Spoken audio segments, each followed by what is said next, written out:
அவைத்தலைவர் அவர்களே, உலக மக்கள் தொகையில் 20% மக்கள் தொகையை கொண்ட இந்தியா உலக வர்த்தகத்தில் 2% மட்டுமே தன் பங்காக கொண்டிருக்கிறது. சேவைத்துறையில் 4.6%, உலக சுற்றுலா பயணிகளின் வருகையில் 1.5% மட்டுமே நம்முடைய பங்காக இருக்கிறது. நம்முடைய இந்த பின்தங்கிய நிலைக்கு நாம் தான் காரணம். செயற்கை நுண்ணறிவு தொழில்நுட்பத்தில் சீனாவினுடைய டீப்சீக் AI உலக அளவில் இன்றைக்கு பெரிய தாக்கத்தை ஏற்படுத்தி இருக்கிறது. அமெரிக்கா உள்ளிட்ட நாடுகள் அதை எதிர்கொள்வது நடவடிக்கையை துவங்கிவிட்டார்கள். ஆனால் நாம் என்ன செய்து கொண்டிருக்கிறோம்? இந்தியாவினுடைய மிக பெருமையான கல்வி நிறுவனமான சென்னை IIT-யினுடைய இயக்குனர் தான் தினமும் கோமூத்திரம் குடிப்பதாகவும் அதற்கு மருத்துவ குணம் இருப்பதாகவும் சொல்லுகிறார். போலி மருத்துவத்தை, போலி அறிவியலை பரப்புகிற வேலையை செய்கிறார்கள். ஒன் நேஷன் ஒன் டாக்ஸ் என்று ஒரே தேசம் ஒரே வரி விதிப்பு கொள்கையை பற்றி பேசுகிறீர்கள். 1% மக்களிடம் 40% வருமானம் சென்று சேர்கிறது. அந்த 1% மக்களுக்கு போதுமான வரியை விதித்தால் மீதம் இருக்கிற 99% பேருக்கு வரி செலுத்த வேண்டிய அவசியமே இல்லை. ஆனால் நீங்கள் யார் பக்கம் இருக்கிறீர்கள் என்பதற்கு அது உதாரணம்.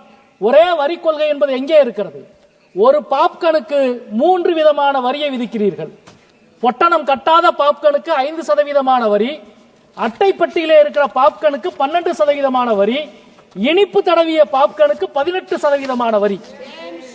நண்பர்களே, இந்த அரசு மாண்புமிகு குடியரசுத் தலைவருடைய உரையிலே இருக்கிற விஷயம், இந்த அரசு தமிழ்நாட்டின் தேவையை மறுக்கிற அரசாக, தமிழ்நாட்டின் உரிமையை மறுக்கிற அரசாக, தமிழ்நாட்டின் பெருமையை மறுக்கிற அரசாக இருக்கிறது.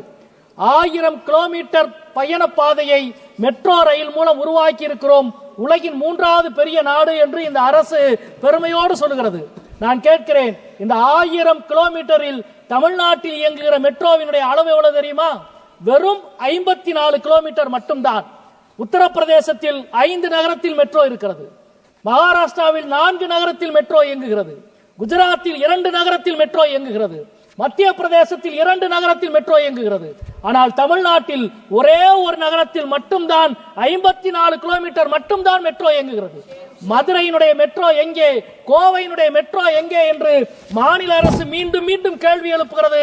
நாங்கள் இந்த அவையிலே கேள்வி எழுப்புகிறோம். மத்திய அரசு இப்பொழுது வரை பதில் சொல்ல மறுக்கிறது, ஒதுக்கீடு செய்ய மறுக்கிறது. அதே நேரத்தில் இந்த அவையில் பெருமையோடு நாங்கள் அனைவரும் சொல்லிக் கொள்வோம், உங்களது டங்ஸ்டன் சுரங்க சதி திட்டத்தை முறியடித்த பெருமையோடு தமிழ்நாட்டு எம்பிக்கள் இந்த அவையிலே வந்து நாங்கள் நின்று கொண்டிருக்கின்றோம். மாண்புமிகு தமிழக முதல்வர் அவர்கள் தனி தீர்மானத்தை சட்டமன்றத்திலே கொண்டு வந்து நிறைவேற்றினார். அந்த மதுரை மாவட்டத்தின் மேலூரிலே இருக்கிற அனைத்து ஒன்றியங்களிலும் ஊராட்சிகளிலும் தீர்மானம் நிறைவேற்றினோம்.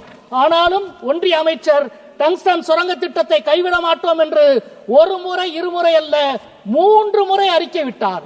ஆனாலும் நாங்கள் தளரவில்லை. மிடாப்பிடியான போராட்டத்தை 77 நாட்கள் நடத்தியதால் இன்றைக்கு வெற்றியோடு நாங்கள் வந்திருக்கிறோம்.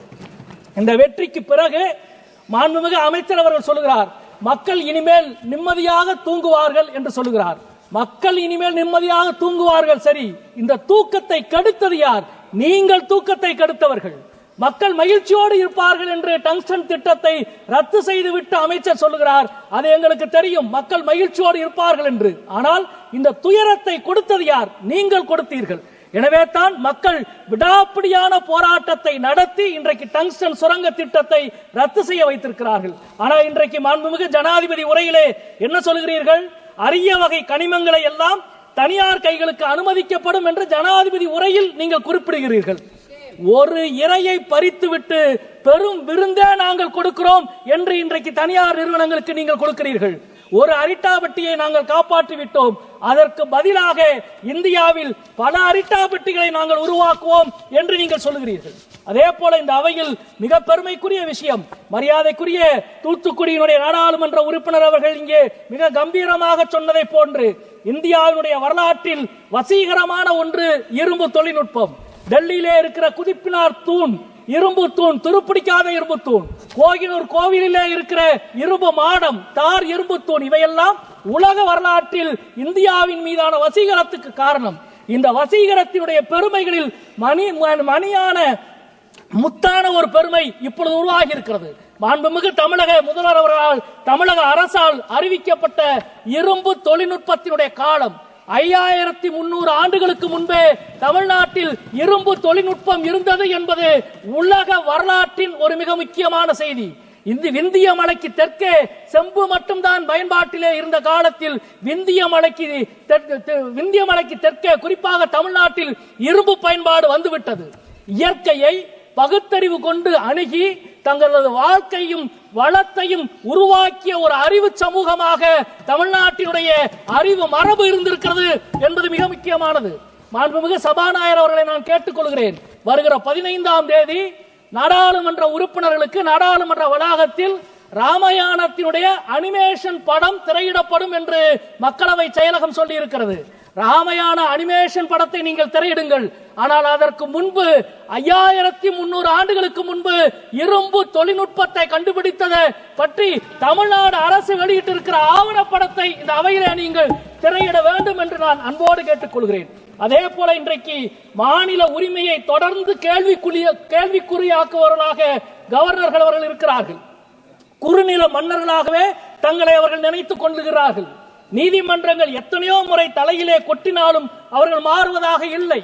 அரசர்களின் ஆடையை அணிந்து கொள்வதால் மட்டுமே ஒருவர் அரசராகிவிட முடியாது. அவர் நாடக கலைஞராக மட்டும்தான் ஆக முடியும்.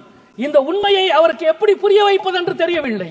எனவே இந்த தொடர்ந்து மாநில உரிமையை கேள்வி கேட்கிற, அதே போல சட்டமன்றத்தில் இருந்து அதிகமாக வெளிநடப்பு செய்கிறவர்களாக கவர்னர்கள் இருக்கிறார்கள். சட்டமன்றத்தில் தேர்ந்தெடுக்கப்பட்டவர் வெளியே போனால் தான் வெளிநடப்பு. இந்த அவையிலே தேர்ந்தெடுக்கப்பட்ட நாங்கள் வெளியேறினால் தான் அது வெளிநடப்பு. இந்த அவைக்கு வருகிறவர்கள் எல்லாம் வெளியேறினால் அதற்கு பெயர் வெளிநடப்பு அல்ல.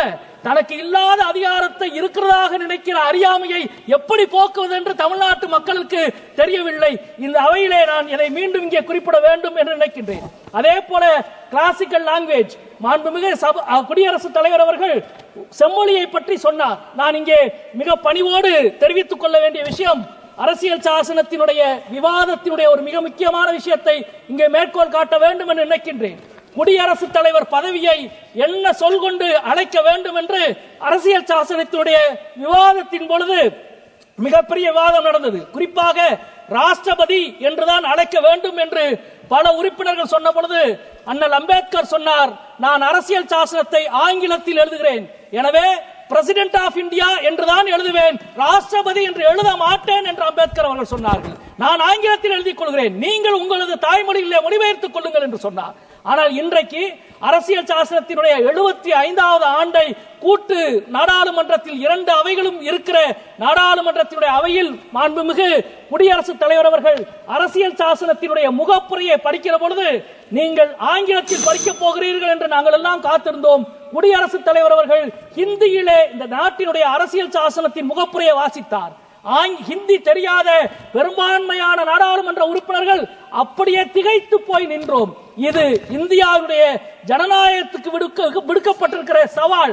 ஒரு மொழியின் ஆதிக்கத்தின் கீழ் இந்த அரங்கத்தை நீங்கள் கொண்டு வர நினைத்தால் இந்தியாவின் பெரும்பான்மையான இந்திய மொழிகளினுடைய பிரதிநிதிகள் அதை ஒருபோதும் அனுமதிக்க மாட்டார்கள் என்பதை தெரிவித்துக் கொள்கின்றேன். நன்றி, வணக்கம்.